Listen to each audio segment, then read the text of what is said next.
What's going on, Port fans? Welcome back to another video on my channel. Today we're going to be reviewing round 13, Port Adelaide versus Hawthorn, that happened on the weekend. Port Adelaide getting the job done by 10 points in what was a very, frustrating and really intense game of footy, and something that we probably didn't expect playing the Hawks this week. But nonetheless, they put up a fight, and they were a bit unsociable, weren't they? Those pesky Hawthorn players were just at us all day, and we couldn't really break the shackles, and our skill level and our decision making wasn't really that great. But we'd still got the job done, still got the 4 points, and still sitting top of the table after 13 rounds. Finals all but confirmed now, so that is a massive tick for the club, with the goal to play finals, and now we can really hone in and focus on what we need to improve on, ready for finals. So round 13 was interesting, got the job done. So let's get straight into it and see exactly how it panned out. So they've kept the ball alive here, deep in their own forward line. Now you get a stoppage rather than a Hawthorn kick out. Oh, look at that! Butters! Slice the leg button, and Butters kicks the winner. Well, the start wasn't great, wasn't it? It was a real tussle right across the ground, but Hawthorn just took their opportunities, and a 3-goal head start.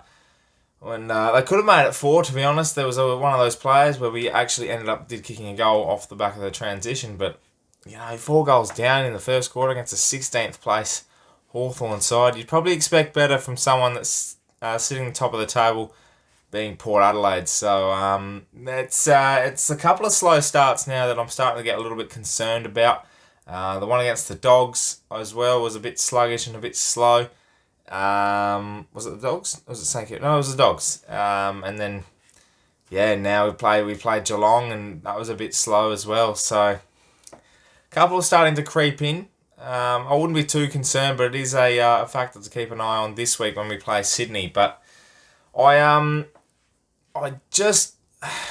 starting to think that we may be getting a little bit of ahead of ourselves at the moment.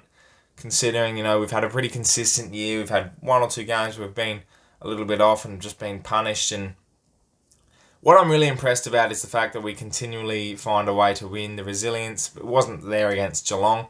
And St Kilda, obviously, we fell away. But, games like the Dogs, games like Hawthorn, where we just continually find a way to win.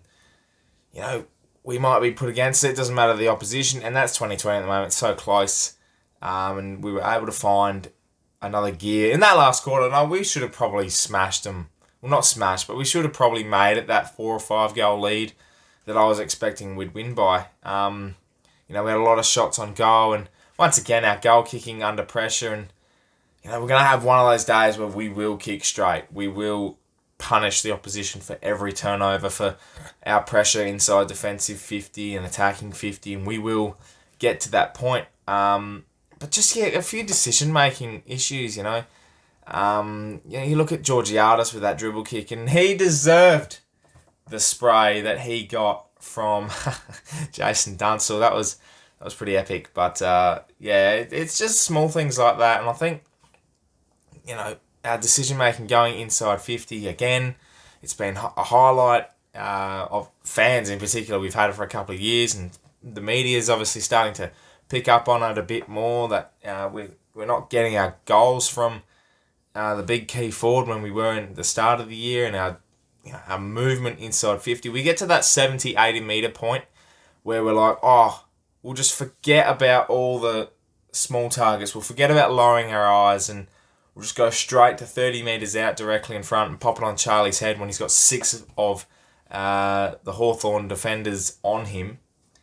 And we'll just hopefully hope for a crumb from either Robbie Gray, Zach Butters, or Georgiades, Amon. A few of these goals did end up being crumbs, and Robbie Gray's in the second quarter was from a crumb of Dixon taking 6 blokes. And Dixon's in the form of his life right now. I think he's in peak condition, and I feel that as if we're using him as a decoy, because we know our crummers will be able to kick goals, and Robbie Gray's starting to hit the scoreboard a little bit more. Butters is hitting the scoreboard. I just find it frustrating that we're still going to use him as a decoy, or we'll still use him as the number 1 target, but we know that the end result's not going to be a mark in his hand. It's going to be hitting the ground and Dixon's either got to get his hands on the footy up the ground more, or he's going to get a free kick. That's the only way he's going to kick his goals, or he crumbs it himself. He's not going to take a contested mark inside 50 or a one-on-one mark on the lead. He leads, but he's not hit up with pinpoint accuracy. There was a few weeks ago against Richmond where he got that delivery service that we've wanted, and that's why he kicks 2 goals for. Breaks games open. He got it against Carlton. He got it against West Coast. Utilise him. And it's just frustrating that this is the constant. That's every single week. We're sitting top of the table. We're happy. We're consistent. We're going to play finals, all that. But we've got underlying issues. And they were exposed against Geelong. You almost got exposed against Hawthorn. It's a little bit frustrating that we have to continually use this plan. It's a disappointing aspect of our game. Otherwise, it's pretty exciting football to watch from Port. We probably should have kicked 14, 15 goals on the weekend.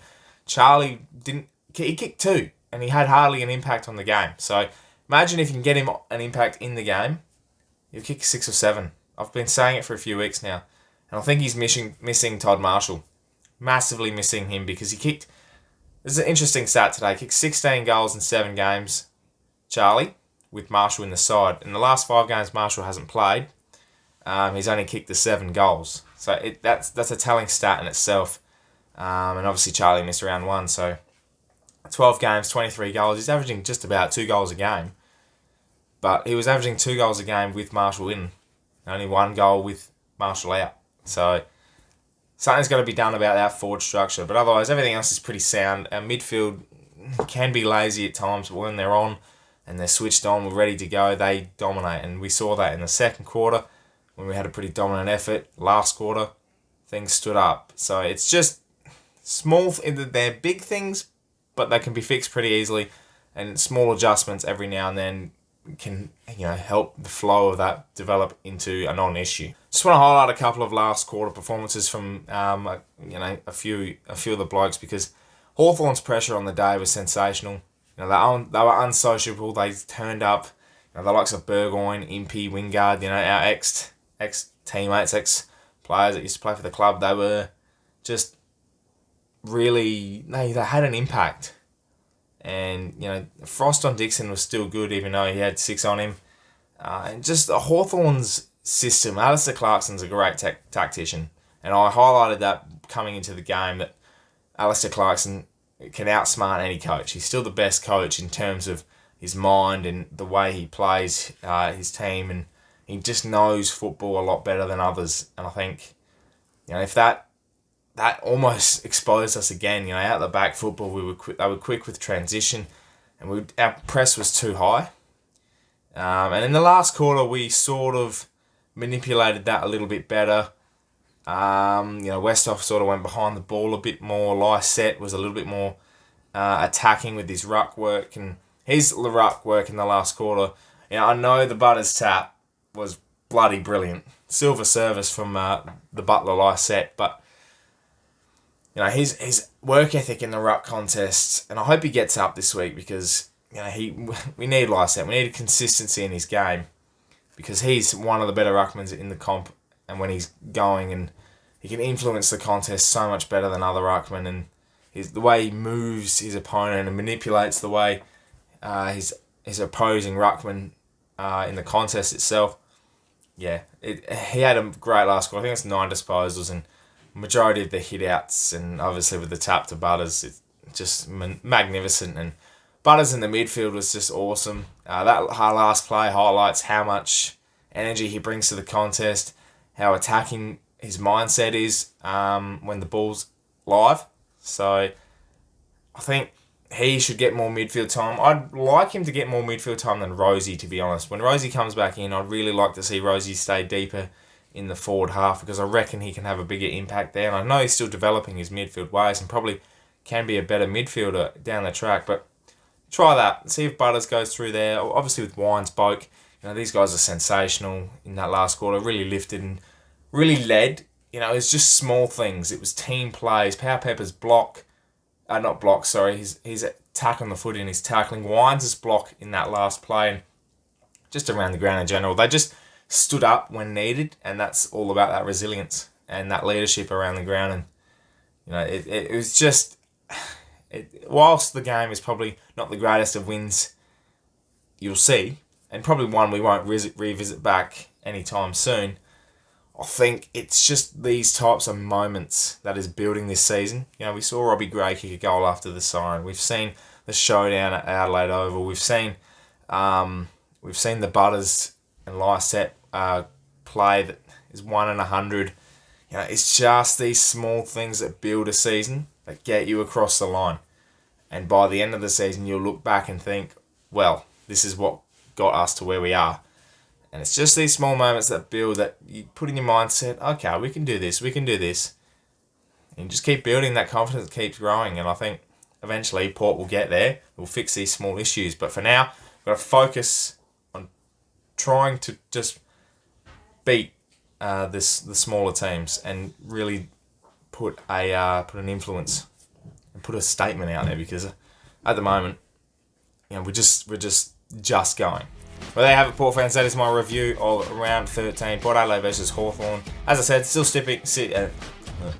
sitting top of the table at the moment, and we're pretty content with the season's out. Obviously, Power Pepper might get a 1-week suspension. I hope it's not. Seriously, that was a waste of time putting that in the MRP, because you throw that out. At worst, it's a fine. That's not a 1-week suspension, especially if you look at someone like Burgoyne, who did that. He's done it twice this year, hasn't got done once. So I know it's dangerous and it shouldn't be done, but that was a weak sling tackle. If anything, it was a normal tackle and he's just landed by himself. But yeah, life goes on. We'll get Marshall, Burton and maybe Rosie back as well next week. So big things to come for Port, and we're going to continue to build towards finals. Thank you very much for watching, everyone. My name is Anthony. Make sure you subscribe to the channel if you need plenty more Port Adelaide content. And as always, gun the pair.